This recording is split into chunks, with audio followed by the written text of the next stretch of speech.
श्रीमद् भागवत महापुराण अध्याय 70।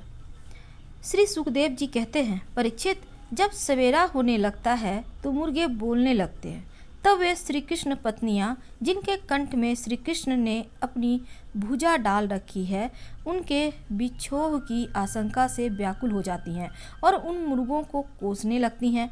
उस समय पारिजात की सुगंध से सुवासित भीनी भीनी वायु बहने लगती है। बाहर ताल स्वरूप से अपने संगीत की तान छेड़ देते पक्षियों की नींद उचट जाती और वे बंदी जनों की भांति भगवान श्री कृष्ण को जगाने के लिए मधुर स्वर से कलवर करने लगते।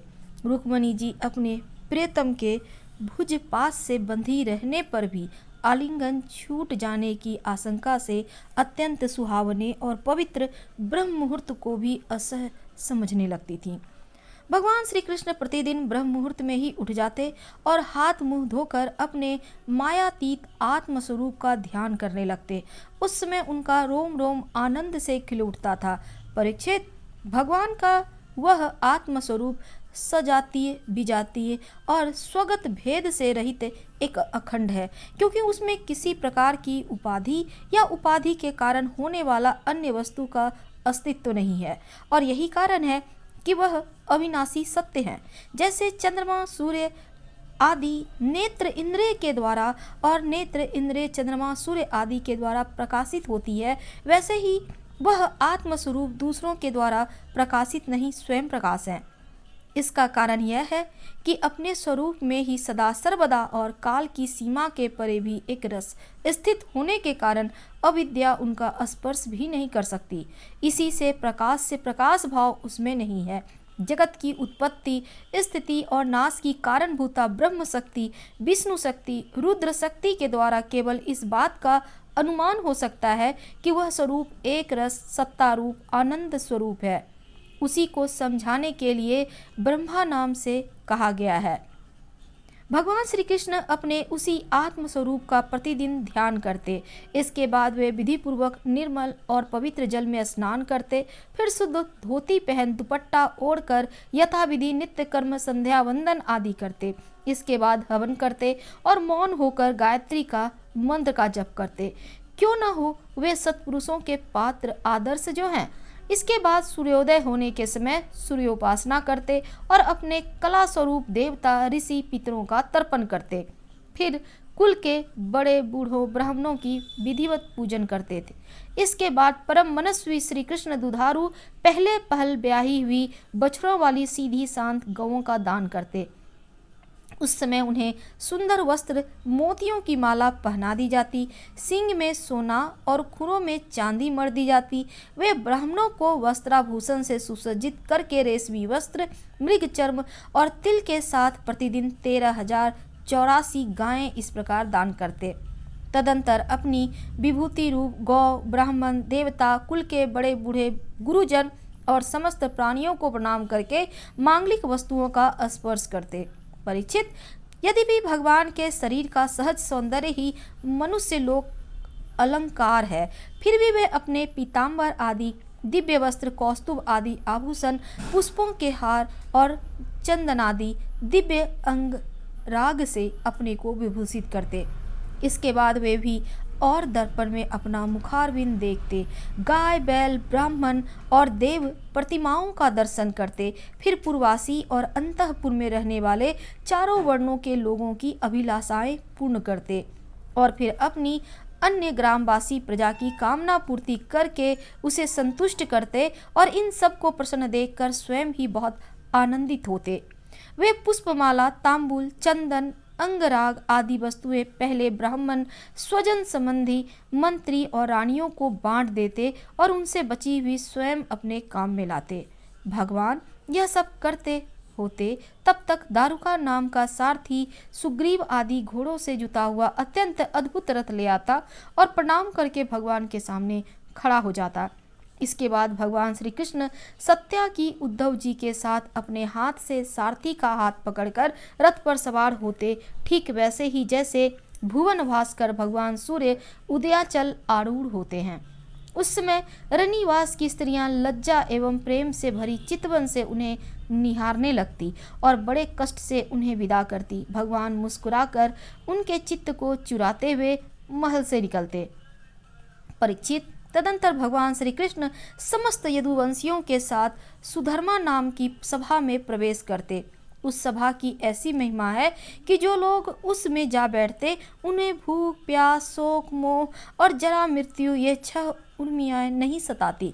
इस प्रकार भगवान श्री कृष्ण सब रानियों से अलग अलग विदा होकर एक ही स्वरूप में सुधर्मा सभा में प्रवेश करते और वहां जाकर श्रेष्ठ सिंहासन पर विराज होते। उनकी अंग कांति से दिशाएं प्रकाशित होती रहती। उस समय यदुवंशी वीरों के बीच में यदुवंश शिरोमणि भगवान श्री कृष्ण की ऐसी शोभा होती जैसे आकाश में तारों से घिरे हुए चंद्रदेव शोभायमान होते हैं। परीक्षित, सभा में विदुष लोग विभिन्न प्रकार के हास्य विनोद से, नटाचार अभिनय से और नर्तकियां कलापूर्ण नृत्यों से अलग अलग अपनी टोलियों के साथ भगवान की सेवा करती। उस समय मृदंग, वीणा, पखावज, बांसुरी, झांझ और शुद्ध बनने लगते और सूत, मागध तथा बंदीजन नाचते गाते और भगवान की स्तुति करते। कोई कोई व्याख्या कुशल ब्राह्मण वहां बैठकर वेद मंत्रों की व्याख्या करते और कोई पूर्वकालीन पवित्र कीर्ति नरपतियों के चरित्र कहकर सुनाते। एक दिन की बात है, द्वारकापुरी में राजसभा द्वार पर एक नया मनुष्य आया। द्वारपाल ने भगवान को उनके आने की सूचना देकर उसे सभा भवन में उपस्थित किया। उस मनुष्य ने परमेश्वर भगवान श्री कृष्ण को हाथ जोड़कर नमस्कार किया और उन राजाओं का जिन्होंने जरासंध के दिग्विजय के समय उनके सामने सिर नहीं झुकाया था और बलपूर्वक कैद कर लिए गए थे, उनकी संख्या 20,000 थी। जरासंध के बंदी बनने का दुख श्री कृष्ण के सामने निवेदन किया। सच्चिदानंद स्वरूप श्री कृष्ण, आप मन और वाणी के अगोचर हैं। जो आपकी शरण में आता है उनके सारे भय आप नष्ट कर देते हैं। प्रभु, हमारी भेद बुद्धि मिटी नहीं है। हम जन्मांतर संसार के चक्र से भयभीत होकर आपकी शरण में आए हैं। भगवान, अधिकांश जीव ऐसे सकाम और निषिद्ध कर्मों में फंसे हुए हैं। वे आपके बतलाए हुए अपने परम कल्याणकारी कर्म आपकी उपासना से विमुख हो गए हैं और अपने जीवन एवं जीवन संबंधी आशा अभिलाषाओं में भ्रम भटक रहे हैं। परंतु आप बड़े बलवान हैं। आप काल स्वरूप से सदा सर्वदा सावधान रहकर उनकी आशालता का तुरंत समूल उद्भेदन कर डालते हैं। हम आपके उस काल स्वरूप को नमस्कार करते हैं। आप स्वयं जगदीश्वर हैं और आप में जगत में अपने ज्ञान, बल, कलाओं के साथ इसलिए अवतार ग्रहण किया है कि संतों की रक्षा करें और दुष्टों को दंड दें। ऐसी अवस्था में प्रभु, जरासंध आदि कोई दूसरे राजा आपकी इच्छा और आज्ञा के विपरीत हमें कैसे कष्ट दे रहा है, ये बात हमारी समझ में नहीं आती। यदि यह कहा जाए कि जरासंध हमें कष्ट नहीं देता, उनके रूप में उसे निमित्त बनाकर हमारे अशुभ कर्म ही हमें दुख पहुंचा रहे हैं, तो यह भी ठीक नहीं, क्योंकि जब हम लोग आपके अपने हैं तब हमारे दुष्कर्म हमें फल देने में कैसे समर्थ हो सकते हैं। इसलिए आप कृपा करके अवश्य ही हमें इस क्लेश से मुक्त कीजिए। प्रभु, हम जानते हैं कि राजा ने का सुख प्रारब्ध के अधीन और विषय साध्य है और सच कहे तो स्वप्न सुख के समान अत्यंत तुच्छ और असत्य है। साथ ही उन सुख को भोगने वाला यह शरीर भी एक प्रकार से मुर्दा ही है और इसके पीछे सदा सर्वदा सैकड़ों प्रकार के भय भी लगे रहते हैं। परंतु हम तो इसी के द्वारा जगत के हैं और अनेकों भार हो रहे हैं और यही कारण है कि हमने अंतःकरण के निष्काम भाव और निसंकल्प स्थिति से प्राप्त होने वाले आत्म सुख का परित्याग कर दिया है। सचमुच हम अत्यंत अज्ञानी हैं और आपकी माया के फंदे में फंसकर क्लेश व क्लेश भोगते जा रहे हैं। भगवान, आपके चरण कमल शरणागत पुरुषों के समस्त शोक और मोहों को नष्ट कर देने वाले हैं। इसलिए आप ही जरासंध स्वरूप कर्म की बंधन से हमें छुड़ाइए। प्रभु, यह अकेला ही 10,000 हाथियों की शक्ति रखता है और हम लोगों को उसी प्रकार बंदी बनाए हुए है जैसे सिंह भेड़ों को घेर रखे। चक्रपा ने आपने 18 बार जरासंध से युद्ध किया और 17 बार उसका मान मर्दन करके उसे छोड़ दिया, परंतु एक बार उसने आपको जीत लिया। हम जानते हैं कि आपकी शक्ति, आपका बल, पौरुष अत्यंत है, फिर भी मनुष्य का सा आचरण करते हुए आपने हारने का अभिनय किया, परंतु इसी से उसका घमंड बढ़ गया है। हे अजीत, अब यह जानकर हम लोगों को और भी सताता है भय। हम आपके भक्त हैं, आपकी प्रजा हैं, अब आपकी जैसी इच्छा हो वैसा कीजिए। दूत ने कहा, भगवान, जरासंध के बंदी नरपतियों ने इस प्रकार आपसे प्रार्थना की है। वे आपके चरण कमलों की शरण में हैं और आपका दर्शन चाहते हैं। आप कृपा करके उन दीनों का कल्याण कीजिए। श्री सुखदेव जी कहते हैं, परीक्षित, राजाओं का दूत इस प्रकार कह ही रहा था कि परम तेजस्वी देवर्षि नारद वहां आ पहुंचे। उनकी सुनहरी जटाएं चमक रही थी। उन्हें देखकर ऐसा मालूम हो रहा था मानो साक्षात भगवान सूर्य ही उदय हो गए हों। ब्रह्मा आदि समस्त लोकपालों के एकमात्र स्वामी भगवान श्री कृष्ण उन्हें देखते ही सभासदों और सेवकों के साथ हर्षित होकर उठ खड़े हुए और फिर सिर झुकाकर उनकी वंदना करने लगे। जब देवर्षि नारद आसन स्वीकार करके बैठ गए, तब भगवान ने उनको विधि पूर्वक पूजा की और अपनी श्रद्धा से उनको संतुष्ट करते हुए मधुर वाणी से बोले, देवर्षे, इस समय तीनों लोकों में कुशल मंगल तो है ना? आप तीनों लोकों में विचरण करते रहते हैं। इससे हमें बहुत बड़ा लाभ है कि घर बैठे सबका समाचार मिल जाता है। 35 ईश्वर के द्वारा रचे हुए तीनों लोकों में ऐसी कोई बात नहीं जिसे आप ना जानते हो। अतः आपसे यह जानना चाहते हैं कि युधिष्ठिर आदि पांडव इस समय क्या करना चाहते हैं।